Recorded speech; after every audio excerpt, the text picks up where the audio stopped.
Great. Well, hi everyone. It's so nice to be here today with you. I'm Elizabeth Bryady, in case you don't know me. And for those of you who are participating for the first time, welcome. And for those of you who have been here in the past more than once, I'm glad that you're back with us. I see a lot of friendly faces.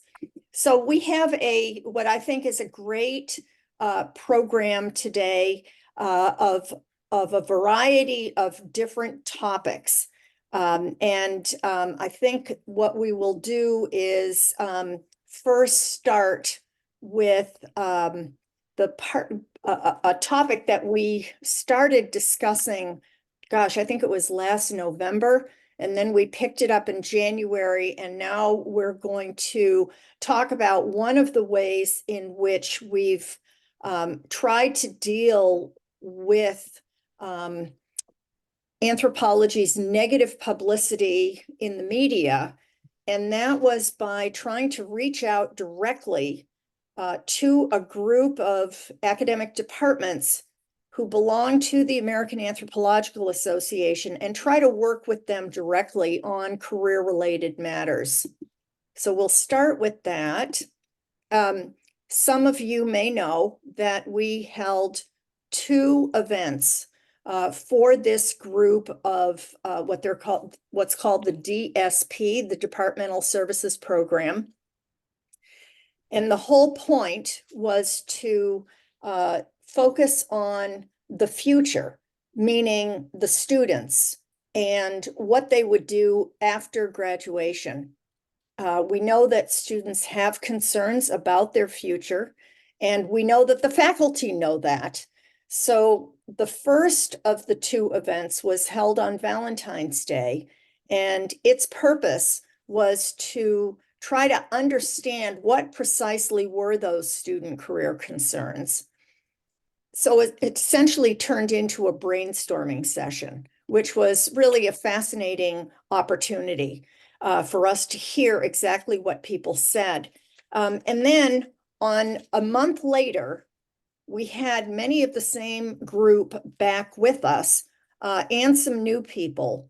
And we then shared back what reactions we had to what they told us. And we tried to provide some set of options for the specific issues that they were raising. And what we essentially learned from it was that instructors, or at least the set of instructors that were with us on those occasions, are highly, highly interested in becoming better at teaching what we would call anthropological practice. And that involves everything from understanding the domains of work that practitioners work in, how they do their work, how it's different from an academic position, and so on. And I thought would be interesting for you to see exactly the kinds of areas in which they talked about these career-related concerns. So the first area had to do with how their interactions were with students or their observation of students. And what was interesting to me was that many of these programs have anthropology clubs, and it's the club members who are taking the initiative and reaching out to alums or to others to learn more about the world of practice. So this is done typically, I won't say completely independently of the program itself, because usually these clubs do have an academic advisor, but nevertheless, it is based on the student initiative. So one obvious thing that you could say to an instructor then is, pay attention to what your students are actually doing, as well as to what they're saying. So that was one pattern. A second pattern that came up was, how do you balance career preparation concerns when you have a program that has both undergraduates and graduate students? And the implicit concept in that was that, oh, those two groups must be different. And so therefore we have to treat them differently if they are going out into the world of work. And basically the way we responded to that group was not really. When people are leaving with whatever degree they have, they still need some very basic career preparation skills. And so it really doesn't differ a lot. And then there were also some concerns like, oh, our program doesn't even offer an applied anthropology course yet. To which we replied, okay, let's keep that in mind, but really practice, in our view, should be integrated into all courses in the department, not just a single course. So that was another possible thing we pointed out to them. A third area had to do with integrating practical experience into the curriculum. And there were concerns by some of the departments that, particularly if it was a school that was in a relatively rural area or in a small town, that area organizations would be flooded with requests to take on an intern. And so people were saying, well, gosh, we don't know what to do. And then there were other concerns. For example, in New Hampshire, students who do internships must be paid. And that's the state legislature that says that. And then there are many places in the US where the idea of paying an intern is kind of an unusual idea. So you have a mixed set of responses to the whole notion of internships. And then another feature that came out is that one of the programs said, we don't have a very good relationship with our campus career center. And then there was a lot of discussion about that. Most of the departments don't seem to have a relationship, any relationship, whether it's good or bad, with their campus centers. So clearly that's an opportunity that people could pursue. The next pattern had to do with exploring new networks.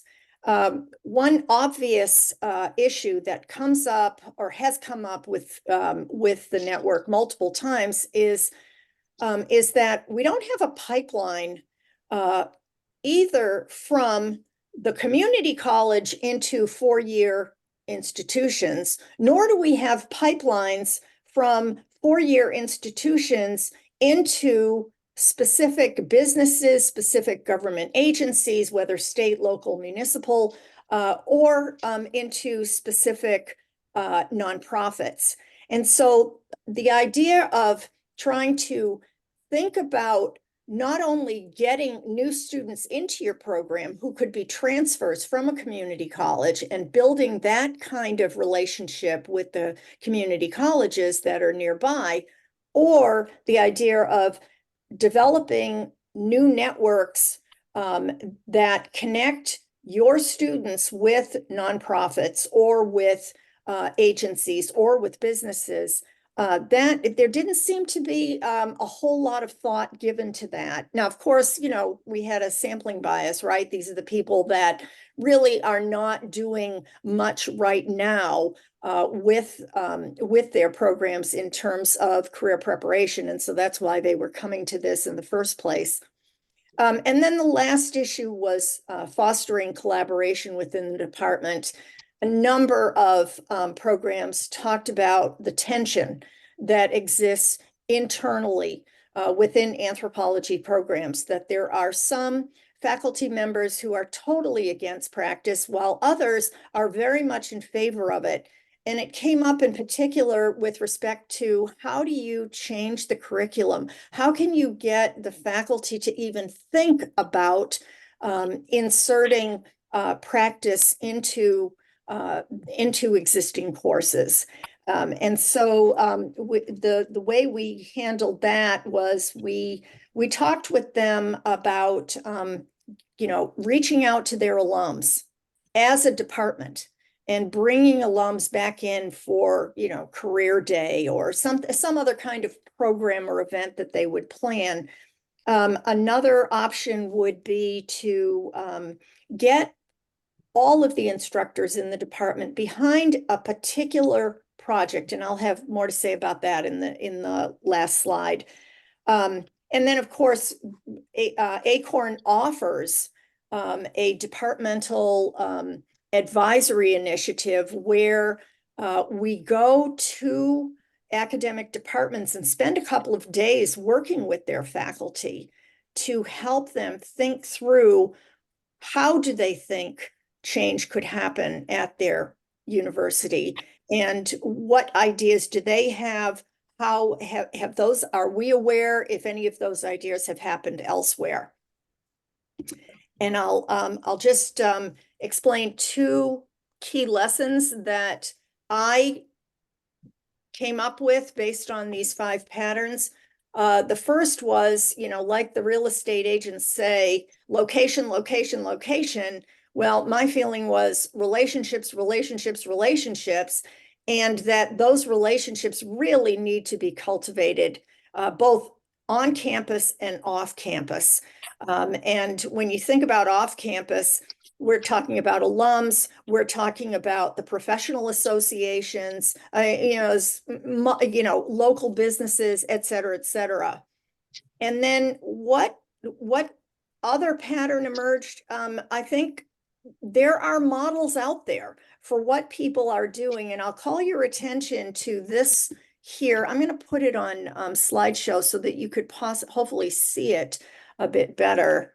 On the right, you will see a draft of what the University of Delaware did with its faculty. They are a 4-year undergraduate program, and we worked with them through this departmental advisory initiative. And one of them came up with this idea, gosh, if we only had a roadmap to help students and their parents understand what it is that we do here.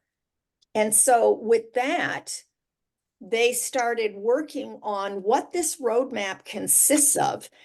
To me, this is a fascinating object and it's quite long, as you can see when it's if you saw it in real life.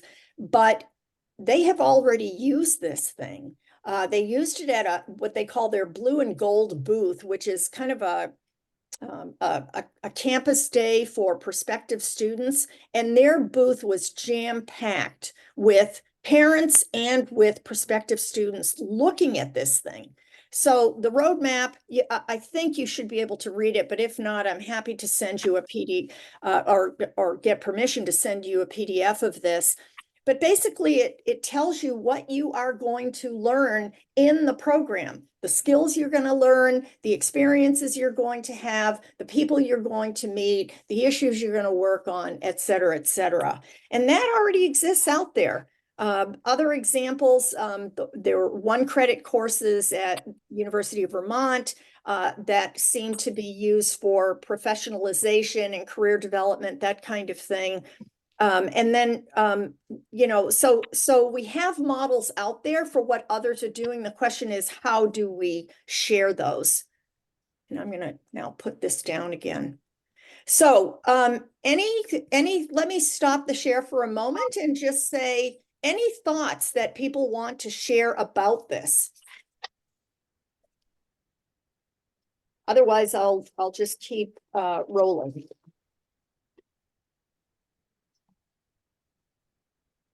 Anyone? Well, Elizabeth, it's yes.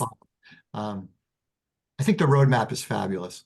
And I think if that could be somehow shared, maybe it needs to be generalized. The source could be cited, but basically made available to any department that's thinking about this. The other thing that strikes me is that there are whole departments, like, remember, we visited the University of Memphis, and, we were so impressed with not so much that they'd codified a roadmap, but they had amazing success in an applied program. And there were more jobs just in Memphis for their students than they could fill. And I think their overall approach, now maybe there's been some codification of that since the time we were there, but anytime we can explore how this is done successfully, it's like in a Montessori school, the big kids teaching the little kids. Sure. I think it's a lot like that. Yes, exactly right. Um, thank you, Bob. Anyone else have a comment? Sherry. Go ahead. Yeah, I thought it was Hi, really Sherry. hi. Hopefully see some of you, including Elizabeth at SFA in a few days. Yeah, so I think this is a really interesting report. And some of us like that have experience, there are things to know about that piece about the community college and the transfer students.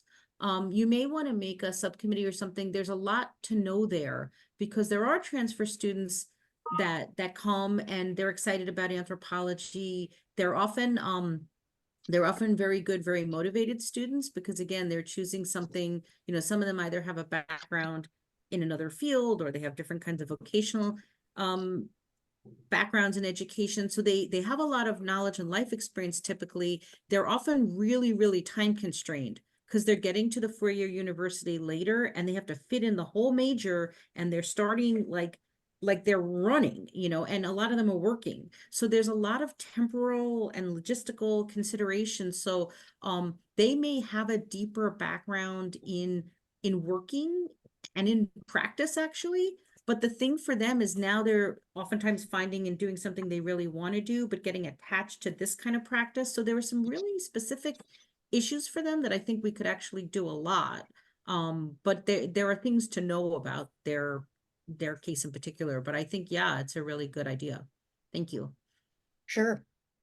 I agree with you, Sherry. Hi, everyone. My name is Stacey. I'm an academic advisor at Wayne State. So I actually work with transfer students all the time and FIDIAC students. And I would agree with you, Sherry. I think there definitely is a difference between students who are the first year, first time in college and starting off as freshmen versus students that come in with a bunch of transfer credit. I feel like the students with the transfer credit have laser focus and they've spent, a couple of years at the community college, and yes, they want to hit the ground running when they get here.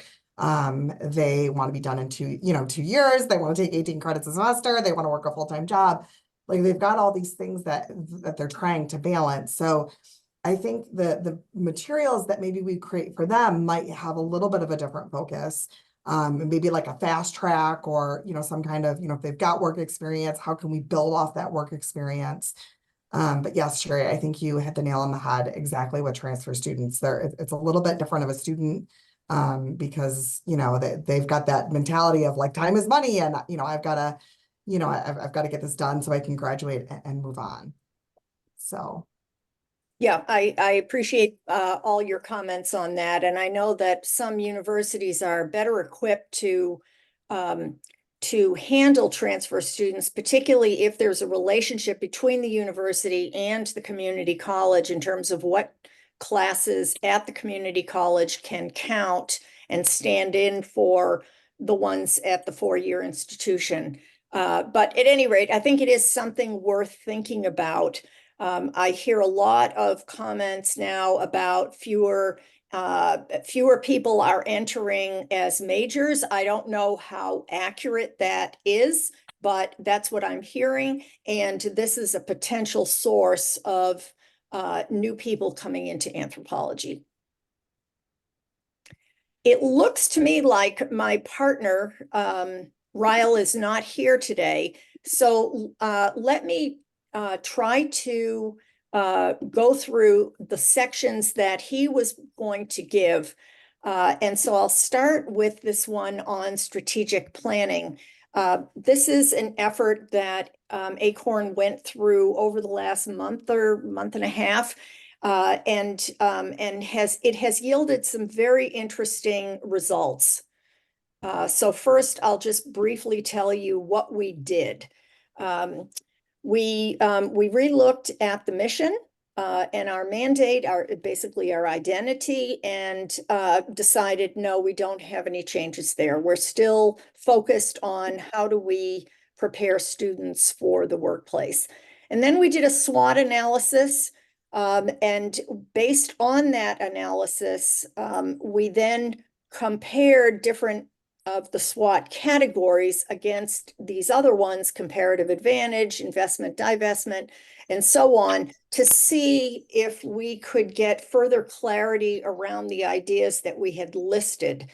And then we settled on a short list of issues, grouped those together, and now we're at the point where we are prioritizing those issues, and we're hoping to identify some volunteers who could work with us on what some of those issues are. So what are they exactly?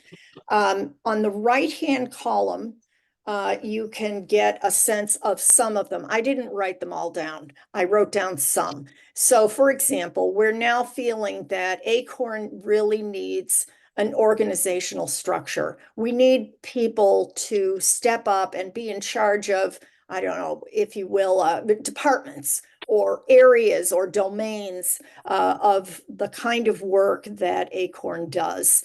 Right now, we don't. We have nothing of that type.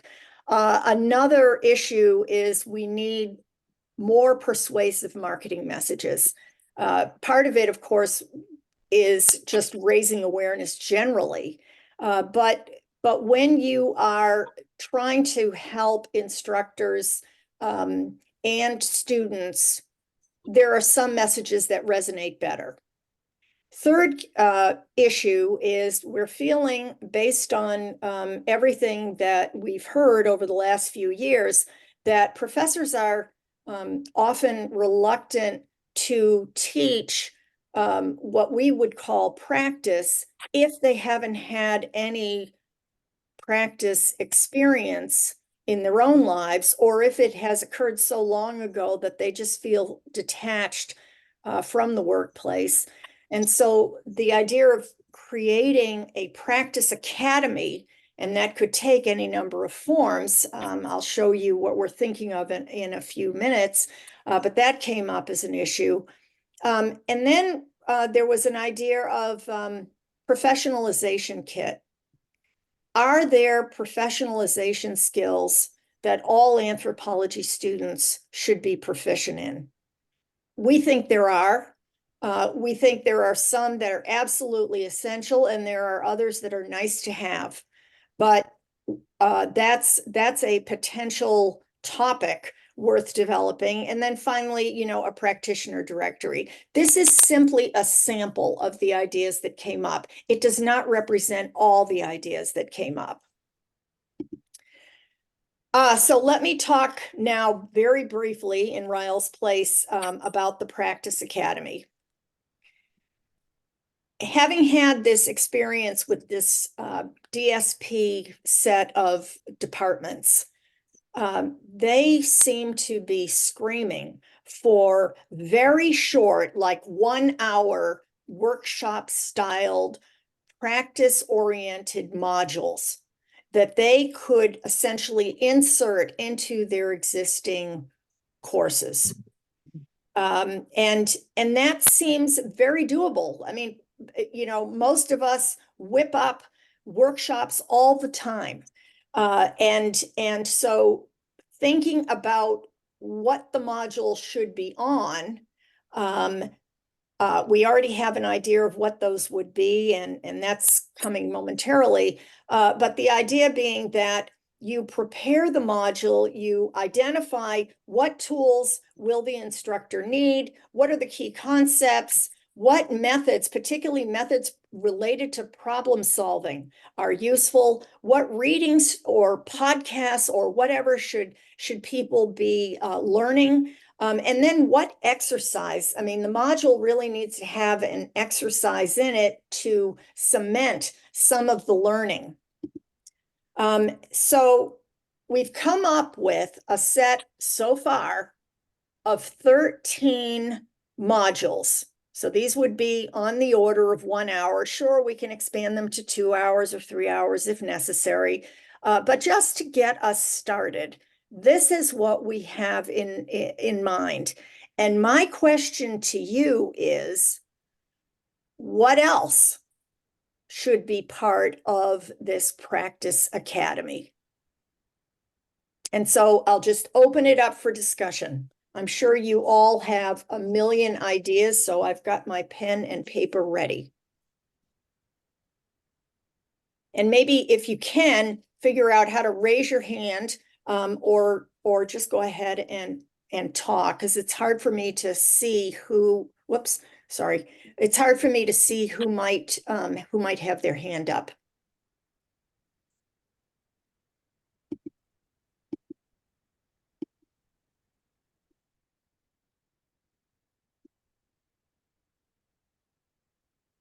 Okay, Ray. Go ahead, Ray. You're muted. Would this academy also perhaps, or the module, include some references to practitioners to be brought in for discussion, not just readings, but also a live body? At least it would provide the teacher with another option.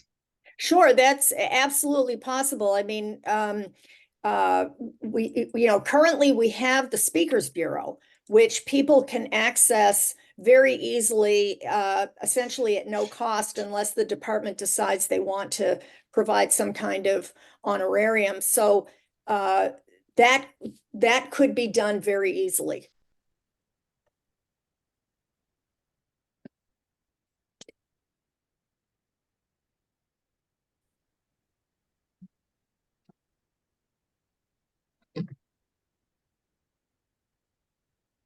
Sherry. So the audience for it is the instructors themselves? Yes, it's the instructors themselves to help them prepare to insert materials into their existing syllabus that would enhance their syllabus. Okay, so I think it's always surprising when you live in the universe of you. I'm really shocked at how uncomfortable people are at teaching students like to prepare for teamwork and working across disciplines. I don't know why they don't know how to do that, but maybe that's because I came here from being a practitioner. But I think it's actually really important.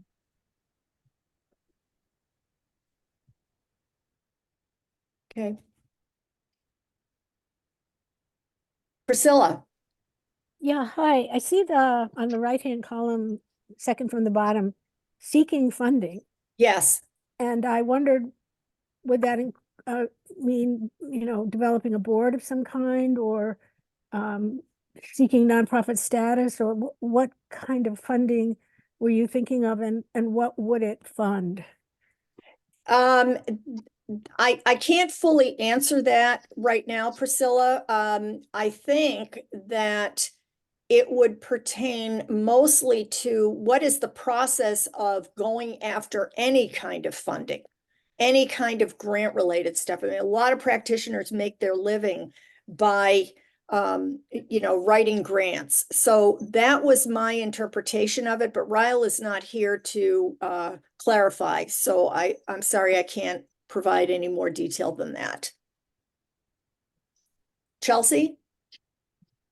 This might fall into the domains of practice, but I know certainly as an undergrad, and it wasn't an applied, the idea of talking about specific job titles for students who are going out to look at what they could do. A lot of it is knowing to look at the job description and knowing how to translate your skills, as opposed to, obviously, most of us aren't going to be called anthropologists, but it could also be a wide range of other things.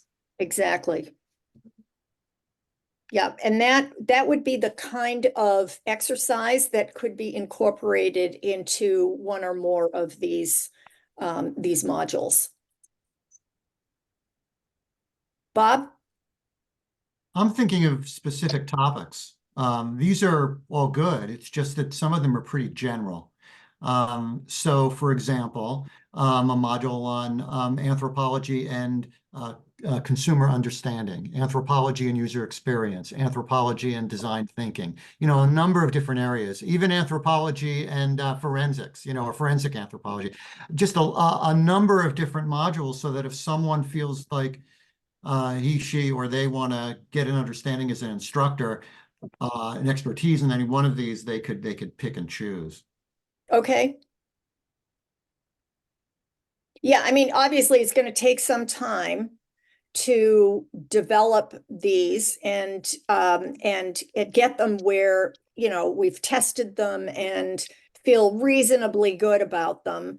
But I've taken notes on what you were saying. Anybody Yeah. else? Priscilla, you have your hand up. Did you have a second question or no? No, sorry, I just didn't. Oh, look the that's other way okay. No down. problem. Yeah, sorry. Yep. Jackie? Hi, yes, I had a couple of thoughts actually, related to the idea of connections, actually creating connections with local community organizations and agencies. Yep. You know, perhaps building on what Robert was saying about bringing in real life examples of, you know, whether it's user experience or whatever, but you know, perhaps it's an opportunity to identify, to be where they are in their local communities and identify what those local organizations are so they can name them because they would recognize them. And then perhaps bring in a practitioner who's currently working in that area to share that with that with that group of teachers or those that you're teaching in that particular module. Right. And I think that would fall under the fourth one down on the right-hand side, developing outside partnerships. Yeah, yeah. And the second thought I had was related to the map that you showed. And Oh, that is, the roadmap? yes, love the Yeah. map. Love the map. But particularly, I've been attending a lot of sessions, not necessarily in anthropology, but just in general about career development. And there's this, you know, I just took a class actually with Epic, which was about talking about your personal career journey. Okay. And I can see how that map might be sort of the kicking off point of a tool, like develop your own personal map and Okay. track what you've learned, what a student or professional has learned as they've made their way through their journey and share, you know, that's something you can keep working on and put that together with other things that you're teaching, like the NAPA standards of ethics, or developing exactly what those components are, the elements that we need to have as far as tools.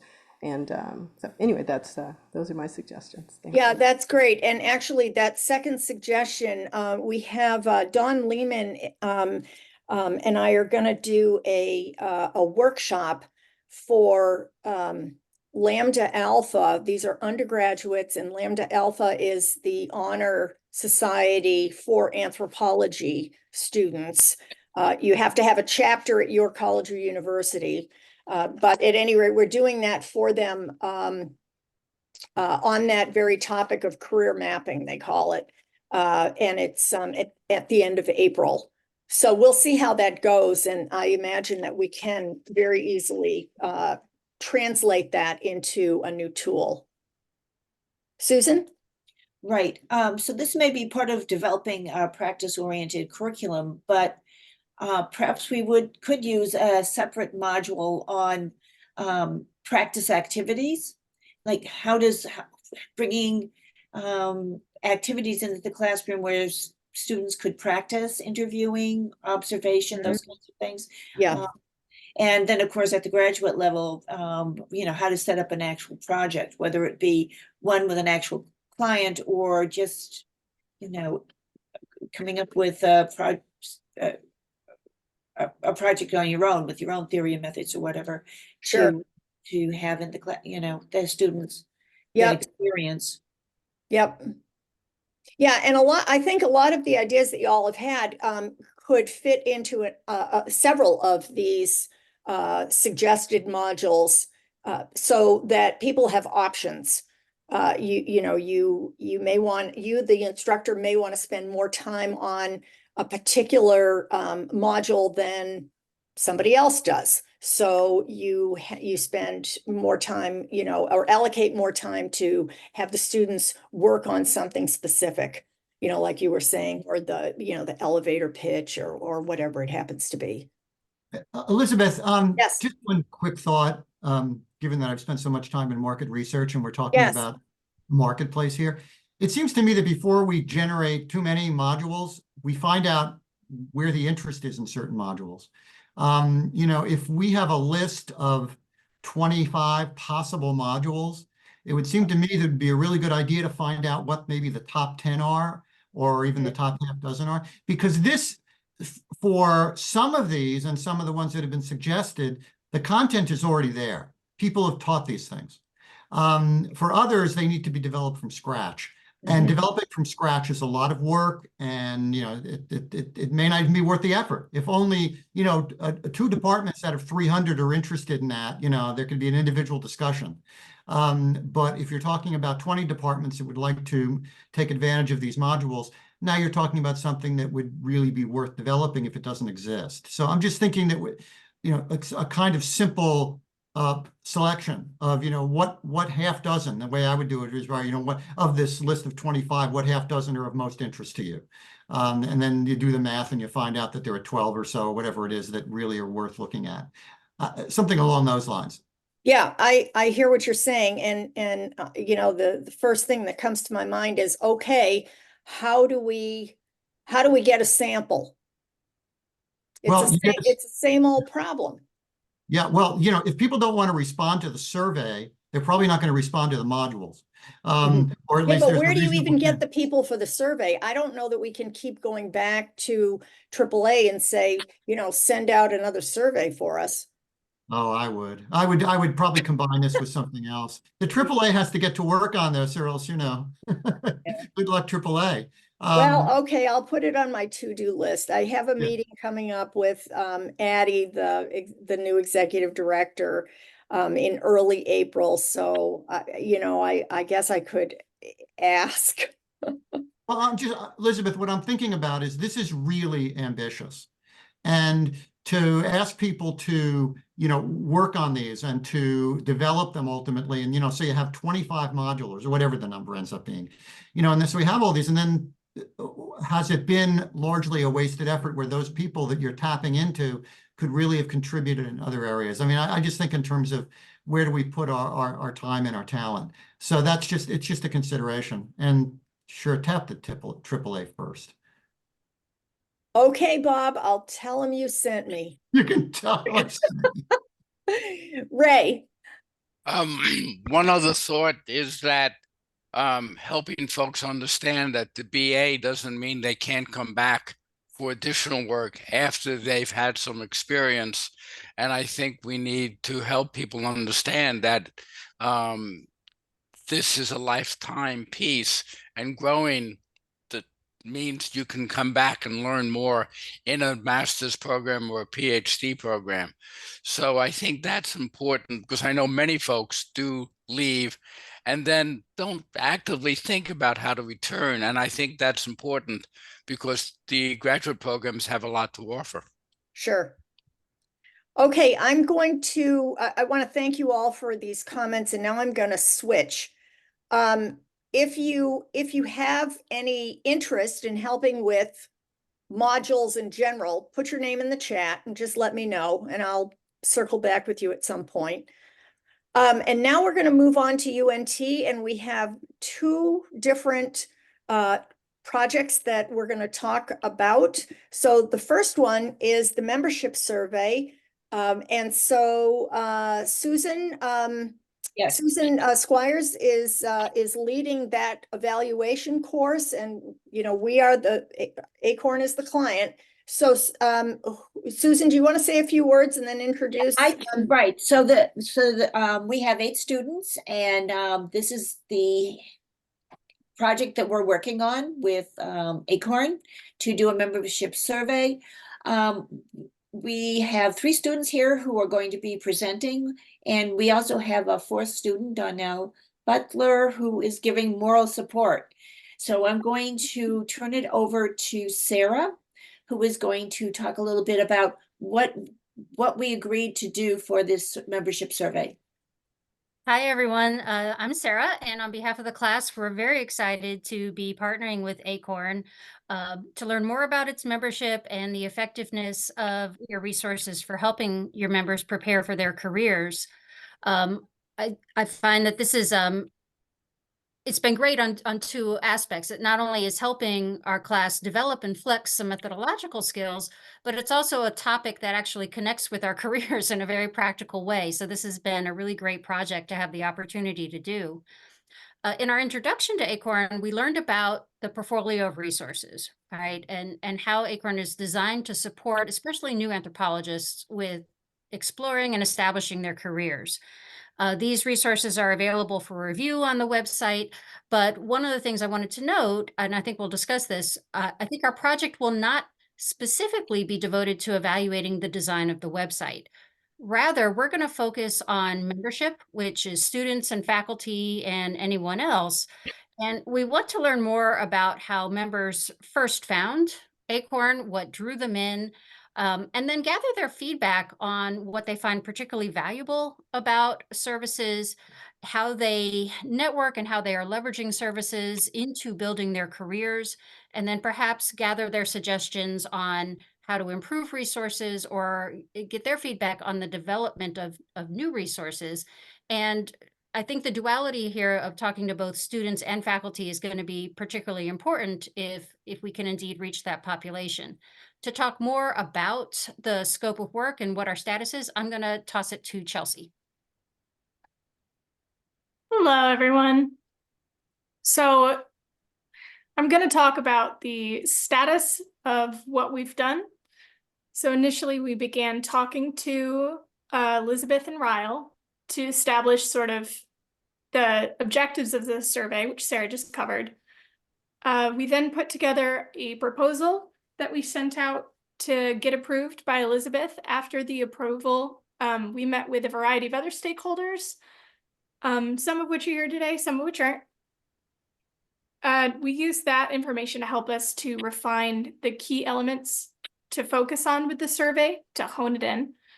And we're now currently in the process of developing and finishing that survey to send out to clients. And Tim will talk about the next steps. Thank you. Hi, everybody. Just wanted to thank you all again for having us and letting us give this little update and plug.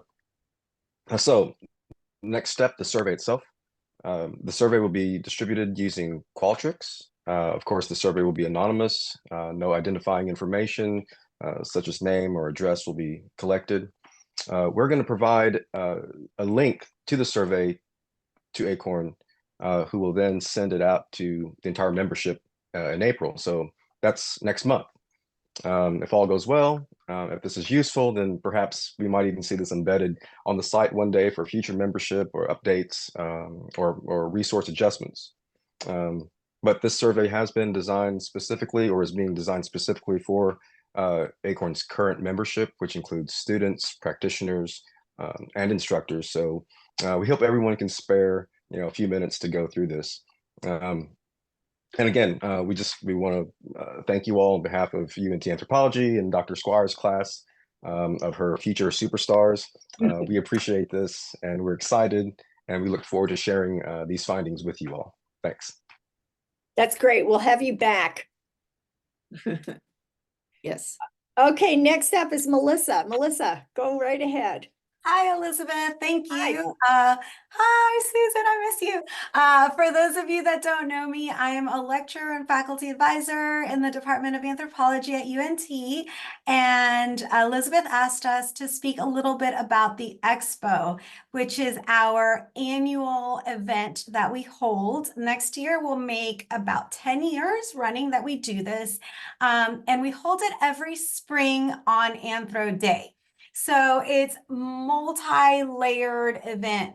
It's as much an intimate homecoming for us as it is a university-wide flyer for the importance of anthropology to admin and to other departments and the student population. So what is it? It is like a career fair. And what we do is we invite back both undergrad and graduate alumna doing whatever professional, amazing job that they are doing. And we are asking them specifically to show us how they are utilizing their anthropological skills in their current career. And there are different sections to the day. So there is a poster presentation, which is a come and go event. And you can see in the pictures, the presenters will stand next to their poster, and the public is invited to come in and go from poster to poster and talk with them and kind of see what it is that they do and how they're using anthropology. We hold this in the University Union, which is one of the biggest ballrooms. We cater it. We go all out for it. We have the university mascot out there taking pictures. So we really publicize it. We make it a huge event. We have the president come out, the dean of our college come out, our collaborating class, college advisors come out. So it's not just open for students, both undergrad and grad, but we also really want the university to be curious and excited about coming in and joining us. And it's also, because it's alumna, it's a homecoming for us. So we get to see folks that just got their BA the year before and are working and is excited. And then we also get to revisit with master's degree alums that have been graduated 10 plus years who are judges. So we get to see career professionals along the spectrum and get to reunite with folks. This year we did it a little bit differently, and we invited local folks. So that was kind of fun too, just because it really opened up a lot of networking opportunities, especially for our current students, to see how they could engage with professionals within the local DFW area as well. So that's kind of the main part of it. Then there's a second portion, which is a careers panel. And this is mostly by and for our graduate students. So we invite from 4 to 5 students to speak at length about what it is that they're doing. And we ask our current graduate students to submit questions ahead of time to kind of steer the direction of the conversation. And these questions, they span the sphere of, what classes did you find most useful? And what skills did you not need to worry about in grad school because you're going to learn them on the job? And how did you get your first job? And so it's really career advice. And again, this is mostly geared towards our graduate students. And there's a lot of networking that goes on there too. So that's the second part of it. The third part of it is we award an Alumna Making a Difference award to one of our graduate alumna usually.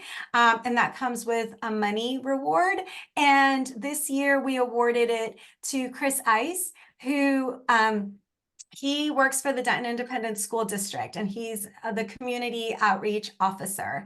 And he developed this goal program, which is a leadership program for kids in middle and elementary schools. And that program was inspired by a class he took as an undergrad with one of our faculty members on a study abroad with her. And now we have our own undergrads interning for his program. So it's kind of a full circle deal.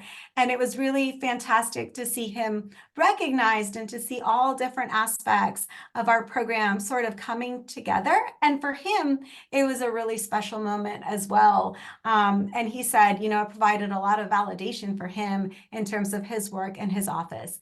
And then at night, we have a dinner where we invite all of our poster presenters and our panelists and our awardees and our faculty, and we just sit down and have a meal together.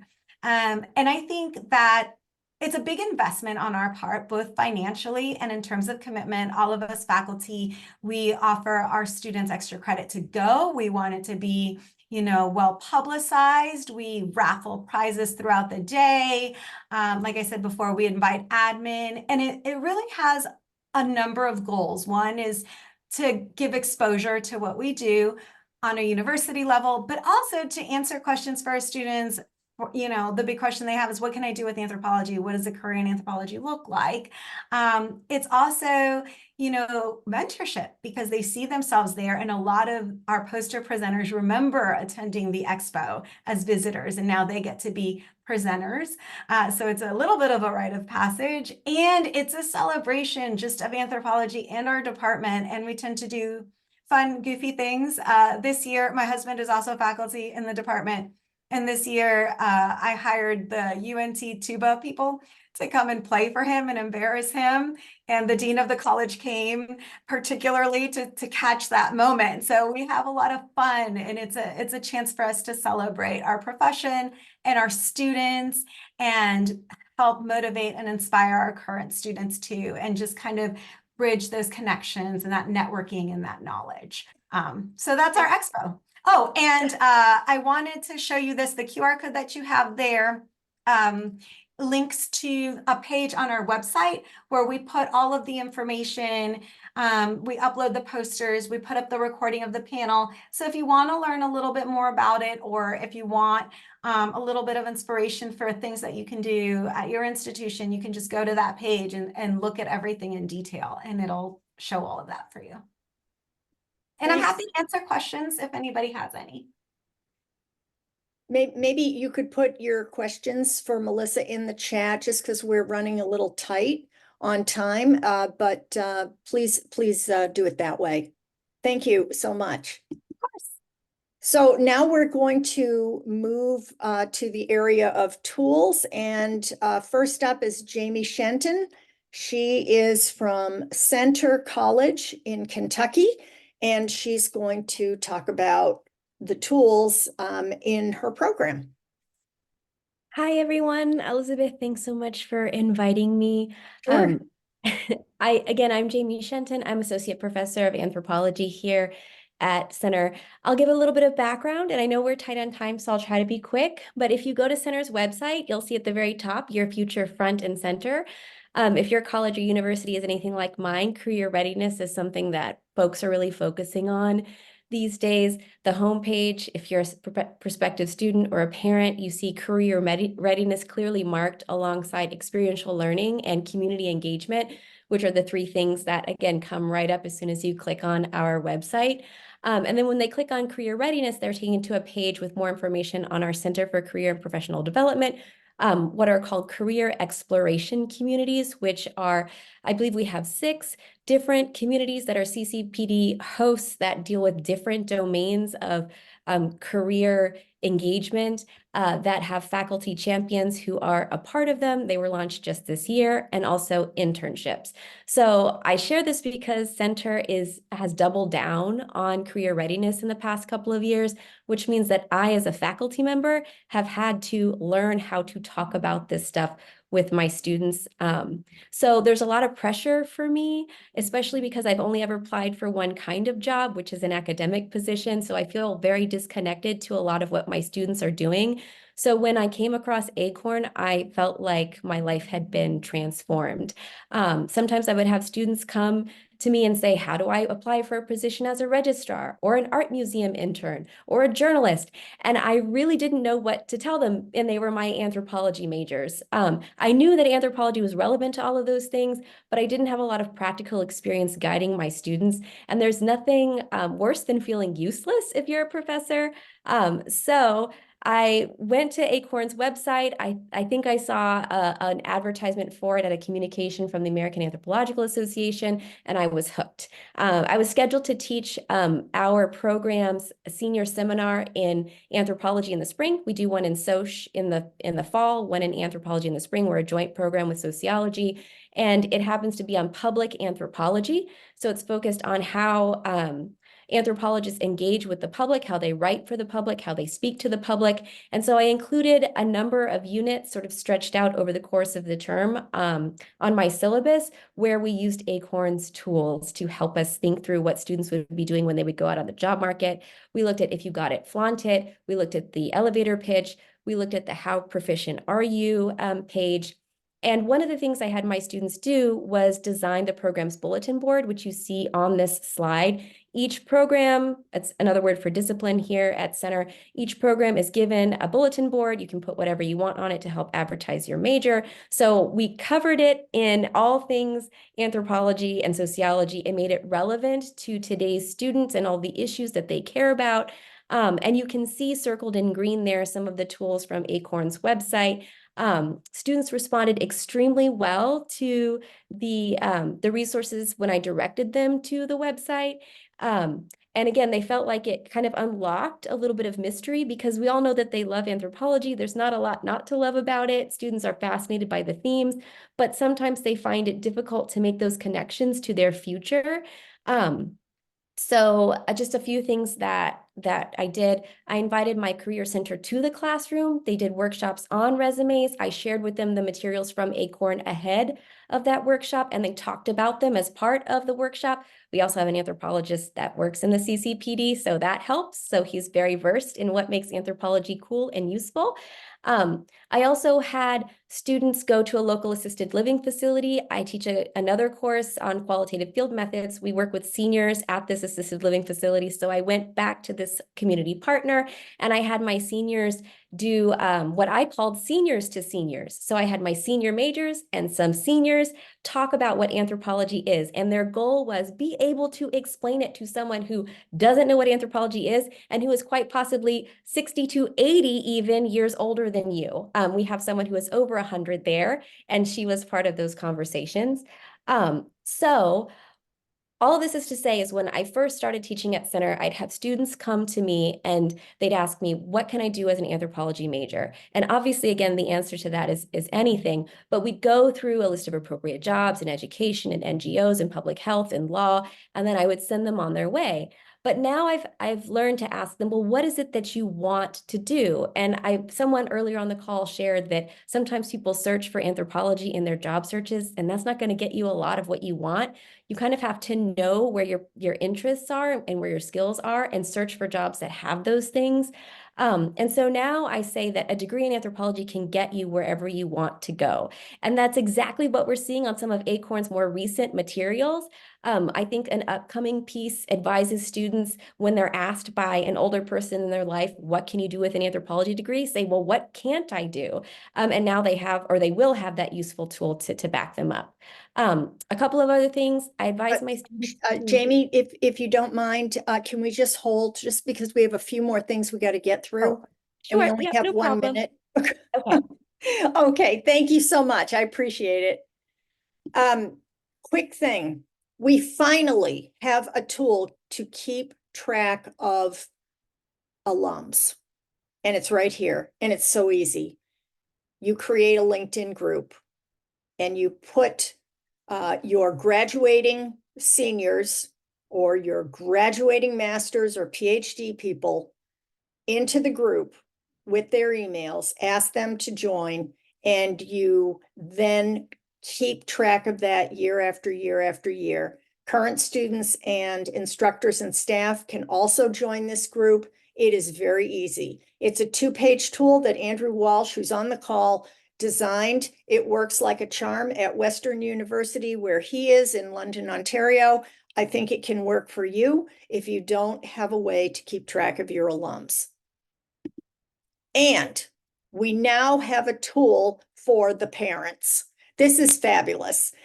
This tool is 3 pages, and it basically helps the student explain to the parent or to any other person in their life, a boss, a neighbor, even a peer, what you can do with an anthropology degree. And it does so simply and clearly. So I reckon this was sent to Matt last night for posting on the website. I'm sure it'll be up there in a couple of days. And then 3 other tools, one on a career in consumer products and services, one on a career in nonprofits, and finally, a wonderful tool on public speaking and how to improve your own abilities in public speaking. 2 updates. First update, and this is a plea. Ryle is coming out with a new edition of his book, which is called Using Anthropology in the World. And he wants to hear from practitioners. It's not a big ask, 200 to 500 words. What do you do as a practitioner? How you got where you are? What you think about some aspect or issue with practice. You really can take whatever focus you want. The best thing to do is to get a hold of him. And his email is right there. And as you know, we will post the slides so that you can access them. And then the second thing is the SFAA meetings, as Sherry mentioned, are occurring next week. We have a number of panels as well as workshops. 2 of the sessions focus on the career-ready curricula. In one case with Mark Moritz, we're essentially testing how strong of a connection is there between what applied programs currently offer and what is recommended in the career-ready curriculum. And then the second one, the last one listed there, what are anthropology students learning and what should they be learning? There will be people from 3 or 4 programs talking specifically in relation to the career-ready curriculum and what they have adapted for their own programs. Next meeting in May 23rd, 4 o'clock Eastern. And appreciate you all attending today. I hope it was a good meeting for you.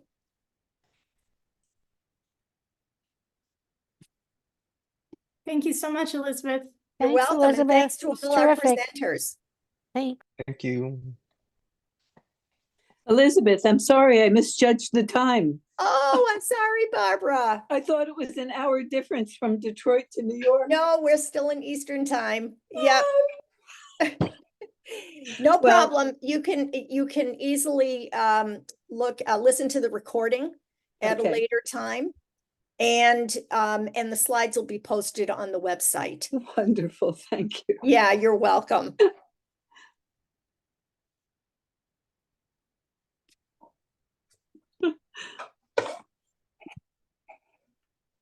It sounded like it was really good.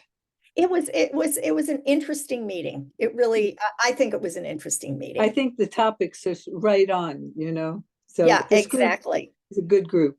Yep. They had a lot to say. I thought the So. students did well. They really Oh, I practiced. think they did super.